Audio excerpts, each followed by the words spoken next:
இந்த 3 மாத காலம் நான் வெளியே படிக்க சென்றிருந்த பொழுது பாத்தீங்கன்னா, ஒரு சக்சஸ்ஃபுல் ஆக்டர் பாலிடிக்ஸ் வந்துட்டாரு, ஒரு failed actor deputy chief minister ஆயிட்டார். இன்னைக்கு வந்தீங்கன்னா பத்திரிகை நண்பர்கள் கேட்கிற முதல் கேள்வியும் சினிமாவை சுத்தி தான் இருக்கு.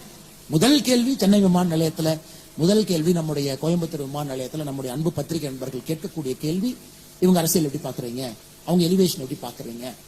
ஆனா எனக்கு தெரியும், உங்களுக்கு தெரியும், காமன் மேனுக்கு அதனால ₹1 பிரயோஜனம் இருக்கான்னு கேட்டீங்கன்னா கண்டிப்பா கிடையாது. காமன் மேனுக்கு ₹1 பிரயோஜனம் இருக்கா? காமன் மேனுக்கு ரெவல்யூஷனரியா ஒரு அரசியல் கொண்டு வந்திருக்காங்களா? இல்லை.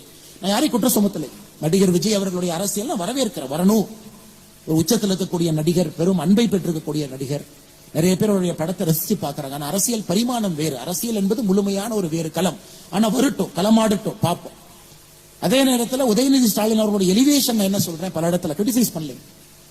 எலிவேஷன் என்ன சொல்றேன்னா, இது ஒரு விதமான அரசியலை முன்னெடுக்கிறேன், அது மக்கள் பாக்குறாங்க. ஏன்னா அவங்க கட்சி யாரை கொண்டு வருவேன்னு அவங்களுக்கு உரிமை இருக்கு. ஏன்னா இந்த மேடையில் முழுமையாக அரசியல் பேசினா தவறா போயிருக்கு.